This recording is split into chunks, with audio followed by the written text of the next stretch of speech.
Welcome to Knicks Home Court with your host. My name is Greg Armstrong. This is episode number 69. I figured I'd do the podcast right after the game. I want to talk people off the ledge. These kind of games, it happens from time to time. You have a big lead, you got four quarters, and Cleveland is a three-point shooting offensive machine. That's how they got to the finals. That's how they play. They was missing a lot of shots the entire game. The Knicks should have been up by 30, if you want to be honest. But I feel like the Knicks didn't lose the game because of their hot shooting, just because of the hot shooting in the fourth quarter. They lost the game because they didn't do what gave them a lead in the first place. They forgot to play team basketball. You didn't see any cutting. You didn't see any plays in the whole fourth quarter. They played tight. They tried to just post up to Porzingis, which it wasn't working. And another thing I felt like they did wrong is Cantor was having his best game as a Knick. I understand taking him out for the defense. I'm not talking about that. I'm talking about they should have kept going down. They had no answer for Cantor. See, I understand Kristaps, he's still not strong enough against certain players. Cantor's an ox. He's dominating the paint. It was him and Hardaway killing them, and they just went away from that because Kristaps is the star, and that is the wrong way to play. Sometimes you win the game without your star, which means you're a team. And I was all set to come on this podcast and say that's what I'm talking about when I'm talking about a team. Kristaps was having a bad game, and the team was crushing them with Kristaps not really being a factor. And that was when you know you have a team. I still believe they have a team. I still believe so. However,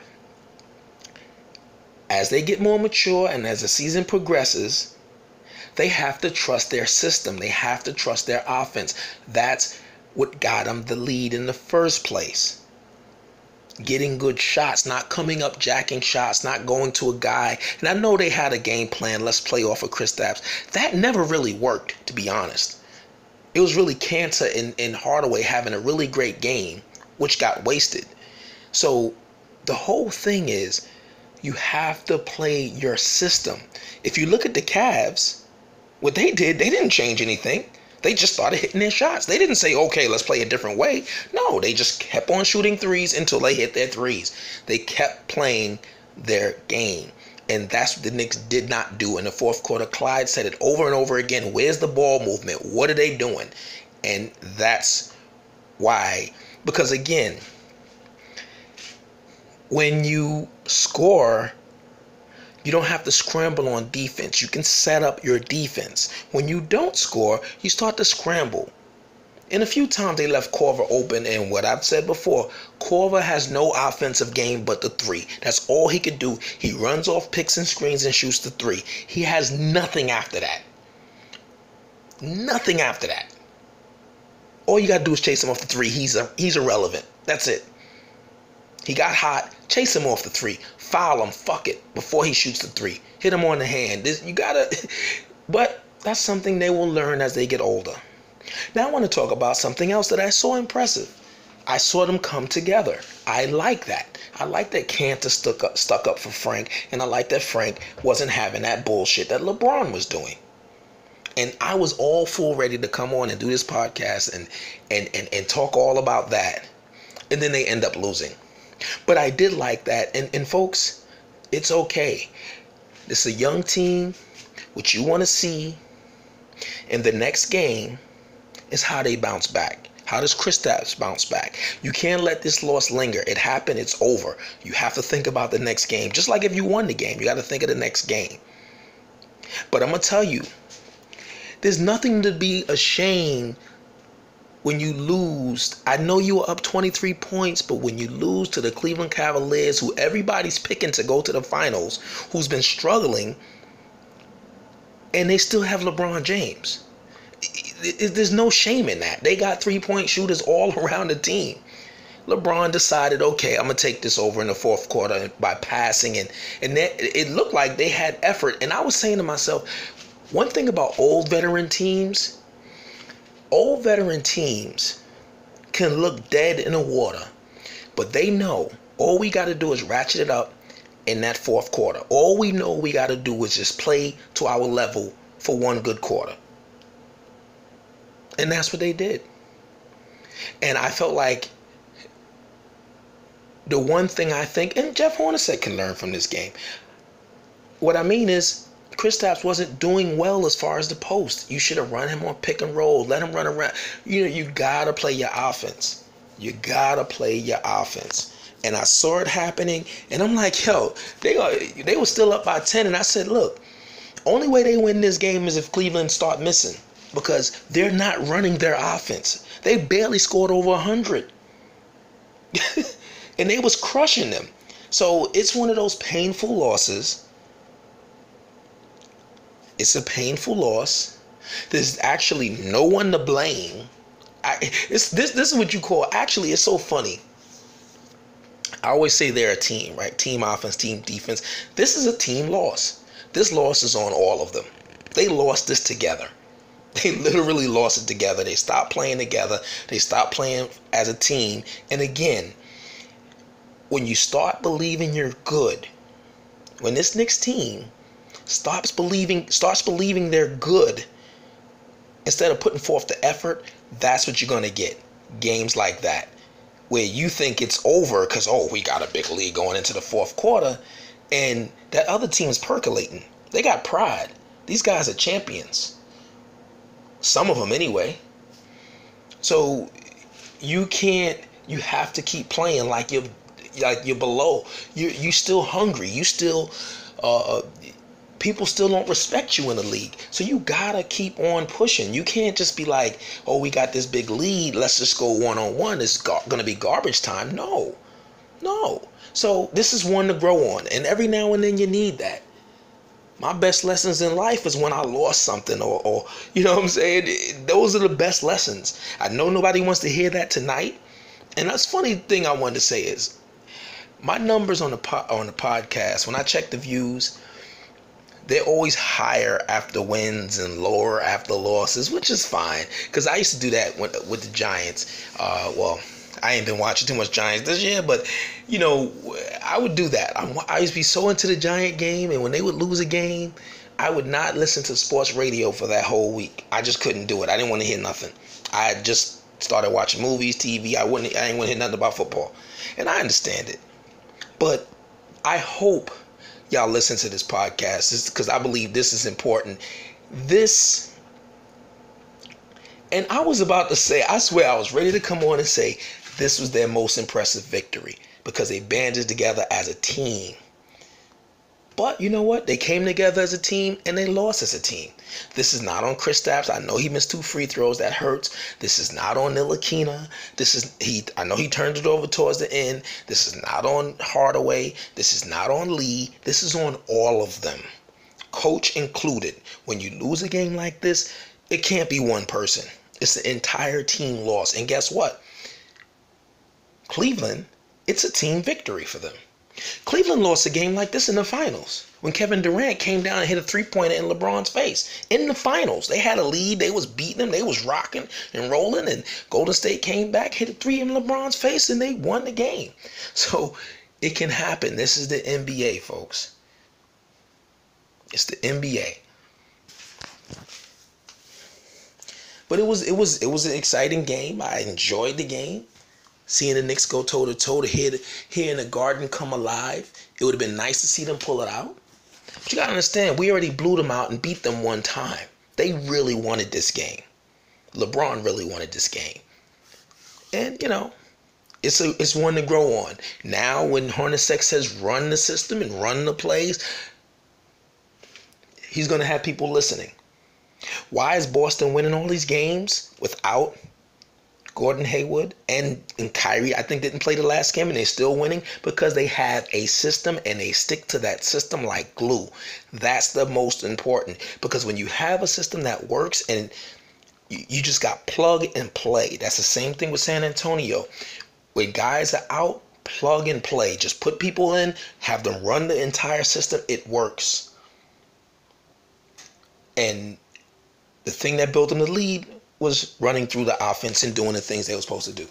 But Also, the Knicks missed a lot of shots as well. In the first half, they were missing shots. I really believe they should have been up by 30. They really should have been up by more than that. They got a little hot. And again, also, too, in the fourth quarter, you saw Cleveland hitting threes, Knicks hitting twos. The Knicks got to stop shooting these twos, man. You got to shoot threes, man. That's the NBA. If you come down, hit a two, they hit a three, they got 1 point on you. They do it again, now that's 2 points. They do it again, now that's 3 points. They just, and y'all trading baskets, but they scoring more than you each time down. And I don't understand, because Hornacek is a guy who likes to shoot threes, at least as far as his team in Phoenix and him as a player. I don't understand why they don't shoot more threes. Just run plays to get threes off. And Cleveland's not a good defensive team. I'm gonna tell you, they didn't lock the Knicks up in the fourth quarter. The Knicks just made it easy for them. And let me tell you, when the ball gets stagnant, when the movement gets stagnant, it's easy to play defense on that. It's very easy to play defense when you got Kristaps trying to post up. And by the way, Kristaps was flopping all around the court. I love it, but he was flopping. He was flopping everywhere. And some of that flopping, he got to be careful because he don't want to get hurt. But he was doing a lot of flopping. Some of the times they was throwing him, but he was doing a lot of flopping. And it made sense. Fuck it, flop. But... And that was my biggest problem. I'm watching the game. In the first half, I felt like they played well. They was missing a lot of shots, but they was running their offense. In the fourth quarter, they was running their offense. And towards the end of the third quarter, they stopped running their offense.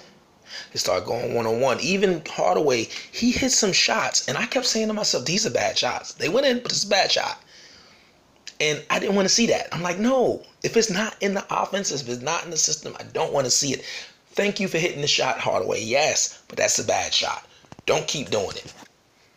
And some players are bad shot shooters, and that's how he plays. He plays bad. But he played well tonight, so I'm not here to hammer him. He played very well. He carried the load at times. But you have to run your system. That's the lesson you need to learn. The game is not over.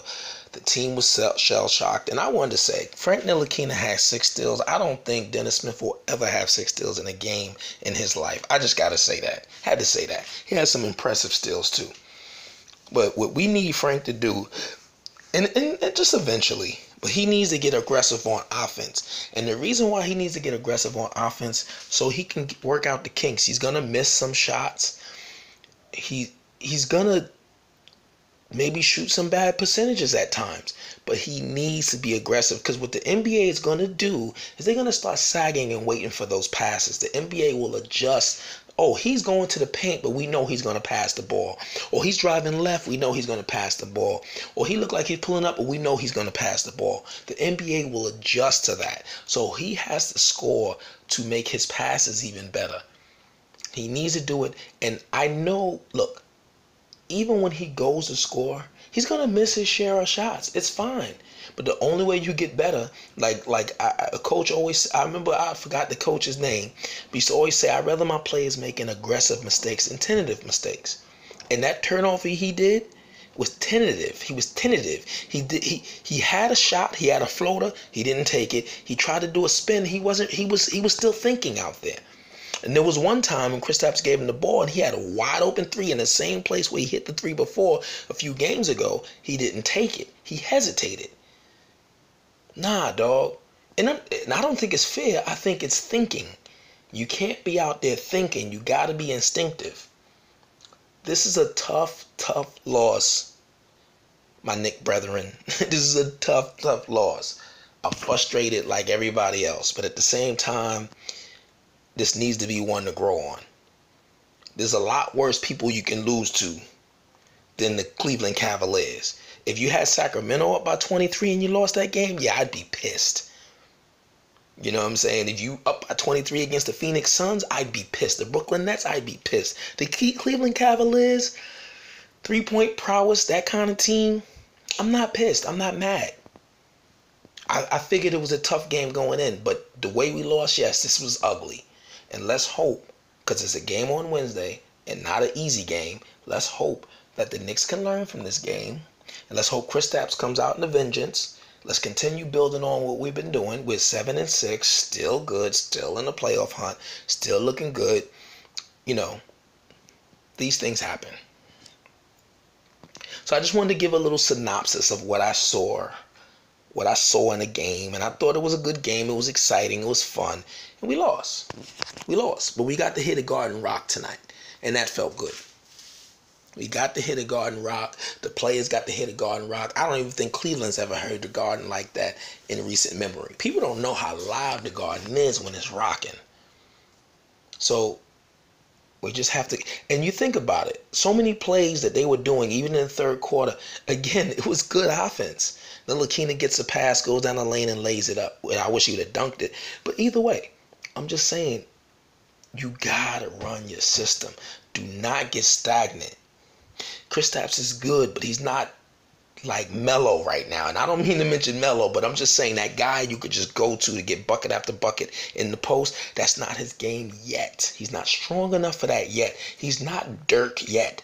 Dirk can do that. Dirk can take you home. Just give Dirk. He's gonna keep hitting that fadeaway in your neck. There's nothing you can do about it. He's not there yet. He's getting there, but he's not there. So what we need to do, again, get back to moving the ball. Come back and fight another day. It's okay. It's okay. It's okay, folks. It's the losses you actually win from. I mean, you learn from. So anyway, I'm done. Go to bed now.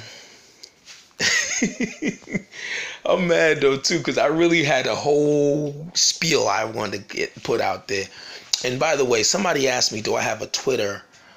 I forgot the other comment, but actually, you can look at Knicks Home Court, at Knicks Home Court. That is a Twitter that I use. I haven't used it in a while. I haven't been actually tweeting from that account.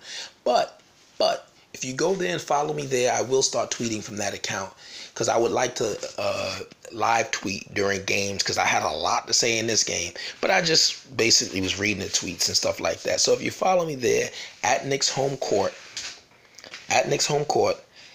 on Twitter, during games, I'll live tweet whenever possible. I'll be that guy at the bar that keeps looking like he's texting on the phone, but I'm tweeting. Anyway, this has been Knicks Home Court, episode number 69. I'm your host, Greg Armstrong, and everybody, have a good night. It's all good. It's all good. This team is heading in the right direction. It's a tough loss, but it's all good. Peace.